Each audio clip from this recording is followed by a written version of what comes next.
എല്ലാവർക്കും നമസ്കാരം. ഇന്ന് ലവലോലിക്ക് വെച്ചിട്ടുള്ള നല്ലൊരു പിക്കിളിൻ്റെ റെസിപ്പിയാണ്. ശരിയായ അളവിൽ പൊടികളൊക്കെ ചേർത്താണ് ഇത് റെഡിയാക്കിയിരിക്കുന്നത്. ഇതേ രീതിയിൽ റെഡിയാക്കിയാൽ എത്ര ദിവസം വേണമെങ്കിലും ഫ്രഷായിട്ട് തന്നെ ഇരിക്കും. എൻ്റെ ഈ ചാനൽ ആദ്യമായിട്ടാണ് കാണുന്നതെങ്കിൽ സബ്സ്ക്രൈബ് ചെയ്യാൻ മറക്കരുത്.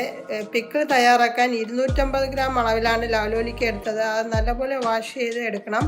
വെള്ളത്തിൻ്റെ അംശം വരാൻ പാടില്ല. അതിലോട്ട് 1 ടേബിൾ സ്പൂൺ അളവിൽ പരലിപ്പ് ചേർക്കണം. ഒന്ന് ഇളക്കി യോജിപ്പിച്ച് എടുക്കണം. എന്നിട്ട് ഒരു 2-3 മണിക്കൂർ റെസ്റ്റ് ചെയ്യാൻ വയ്ക്കണം. അപ്പോൾ അത് നല്ല ഒന്നും കൂടെ സോഫ്റ്റ് ആവാൻ കൂടിയാണ് അങ്ങനെ ചെയ്യുന്നത്.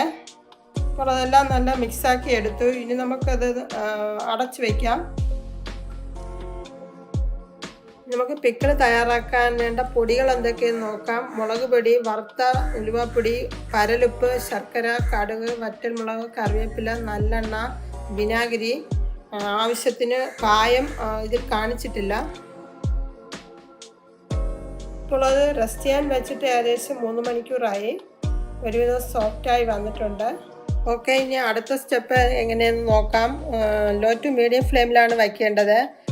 ഇരുമ്പിച്ചട്ടി നല്ലപോലെ ചൂടായി വന്നതിന് ശേഷം അതിലോട്ട് ഒരു 3 ടേബിൾ സ്പൂൺ നല്ലെണ്ണ ചേർത്തിട്ട് അതും ഒന്ന് ചൂടാകുമ്പോൾ നമ്മൾ എടുത്തു വെച്ച നെല്ലിക്ക ചേർക്കണം. ഇനി നമ്മൾ ഉപ്പ് അധികം ചേർക്കേണ്ട ആവശ്യമില്ല. ഇത് ആവശ്യത്തിന് ഉപ്പുണ്ട്. ഇങ്ങനെ നമ്മൾ 1-2 മിനിറ്റ് ഇങ്ങനെ വഴറ്റിയെടുക്കുന്നത് കൊണ്ട് അത് കൂടുതൽ ദിവസം കേടുകൂടാതെ ഇരിക്കും. നെല്ലിക്ക ഒന്നുകൂടെ സോഫ്റ്റ് ആവുകയും ചെയ്യും. ഇങ്ങനെ ചെയ്തില്ലെങ്കിൽ അത് ഇങ്ങനെ ഹാർഡായി തന്നെ ഇരിക്കും. അതുകൊണ്ടാണ്. ഇനി നമുക്കതൊരു പാത്രത്തിലോട്ട് മാറ്റാം. ഫ്രണ്ട്സ്, അത് കാണുമ്പോൾ തന്നെ മനസ്സിലാകും നല്ല സോഫ്റ്റായി വന്നിട്ടുണ്ട്. ഇരുമ്പ് ചട്ടി നല്ല ചൂടായി കിടക്കുന്നതുകൊണ്ട് അതിലോട്ട് ഒരു 5 ടേബിൾ സ്പൂൺ നല്ലെണ്ണ ചേർക്കണം. എന്നിട്ട് 1 ടീസ്പൂൺ അളവിൽ കടുകും, എണ്ണയൊക്കെ കുറച്ച് കൂടുതൽ ചേർക്കുന്നതാണ് നല്ലത്. എന്നിട്ട് ഒരു 3-4 വറ്റൽമുളകും, കടുക് പൊട്ടിയതിന് ശേഷം വറ്റൽമുളകും ഇട്ടിട്ട് കറിവേപ്പിലയും ഇടണം. എന്നിട്ട് അത് ഒന്ന് വറുത്തെടുക്കണം. ലോ ടു മീഡിയം ഫ്ലെയിമിൽ വെച്ചിട്ടാണ് ഈ സമയം കുക്ക് ചെയ്യേണ്ടത്. എന്നിട്ട് 1 ടേബിൾ സ്പൂൺ അളവിൽ കായം ചേർക്കണം. കായം എപ്പോഴും എണ്ണയിൽ വറുത്ത് എടുക്കുമ്പോഴാണ് അതിന് ഫ്ലേവർ നല്ലവണ്ണം ഇറങ്ങുള്ളൂ. അതിന് വേണ്ടിയാണ്. എന്നിട്ട് 2-3 ദിവസം കഴിയുമ്പോഴാണ് ഫ്ലേവറൊക്കെ ഇറങ്ങി നല്ല രുചികരമാകും പിക്കിള്. നമുക്കിനി അതിലോട്ട് 2 ടേബിൾ സ്പൂൺ മുളക് പൊടിയും ചേർത്ത് അതും ഒന്ന് വറുത്തെടുക്കണം. ഇതിൽ കളറിന് വേണ്ടി നമ്മൾ കാശ്മീരി മുളക് പൊടിയൊന്നും ചേർക്കേണ്ട ആവശ്യമില്ല. അല്ലാതെ തന്നെ നല്ല കളറാണ്. അടുത്ത് നമുക്ക് അതിലോട്ട് 1/2 ടീസ്പൂൺ വറുത്ത ഉലുവപ്പൊടി ചേർത്ത് അതും ഒന്ന് നല്ല മിക്സാക്കി എടുക്കണം. എന്നിട്ട് എടുത്തു വെച്ച നെല്ലിക്ക അതിലോട്ട് ചേർത്ത് ഇളക്കി യോജിപ്പിച്ച് എടുക്കണം 1-2 മിനിറ്റ്.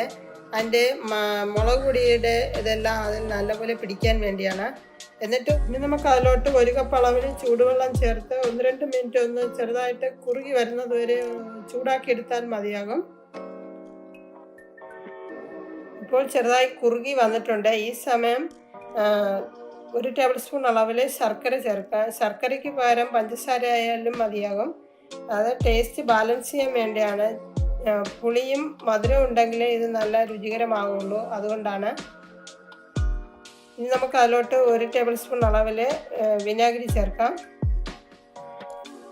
നമ്മൾ കൂടുതൽ ക്വാണ്ടിറ്റിയിലൊക്കെ ഉണ്ടാക്കുമ്പോൾ അതിനനുസരിച്ച് വിനാഗിരിയൊക്കെ ചേർക്കണം. 1-2 മാസമൊക്കെ നമ്മളിങ്ങനെ ഇത് ഉണ്ടാക്കി സ്റ്റോർ ചെയ്ത് വയ്ക്കാവുന്നതാണ്. ഇനി നമുക്കത് ഒരു പാത്രത്തിലോട്ട് മാറ്റാം. ഈ പിക്കിൾ ഊണിനോടൊപ്പം ഒക്കെ കഴിക്കാൻ വളരെ രുചികരമാണ്. ഇതേ രീതിയിൽ ട്രൈ ചെയ്തിട്ടില്ല എങ്കിൽ ഒരു തവണയൊന്ന് ട്രൈ ചെയ്ത് നോക്കണേ. തീർച്ചയായും ഇഷ്ടപ്പെടും. ഇപ്പോൾ ഈ പിക്കിളിന് നല്ലൊരു ഫ്ലേവറൊക്കെ ഉണ്ട്. നമ്മൾ 1/4 കിലോ അളവിലാണ് നെല്ലിക്ക എടുത്തിരുന്നത്. ഇതേ ക്വാണ്ടിറ്റിയിൽ കിട്ടിയിട്ടുണ്ട്. കാണുമ്പോൾ തന്നെ നല്ല മനോഹരമാണ്, അതുപോലെ രുചികരവുമാണ്. ഇത് നമുക്ക് ഗ്ലാസ് ബോട്ടിലോ അതല്ലെങ്കിൽ ഭരണിയിലോ ഒക്കെ സ്റ്റോർ ചെയ്ത് വയ്ക്കാവുന്നതാണ്. എൻ്റെ ഈ വീഡിയോ ഇഷ്ടമായാൽ ലൈക്ക് ചെയ്ത് ഷെയർ ചെയ്യാൻ മറക്കരുത്. അടുത്ത നല്ല റെസിപ്പിയുമായി വരുന്നത് വരെ നന്ദി.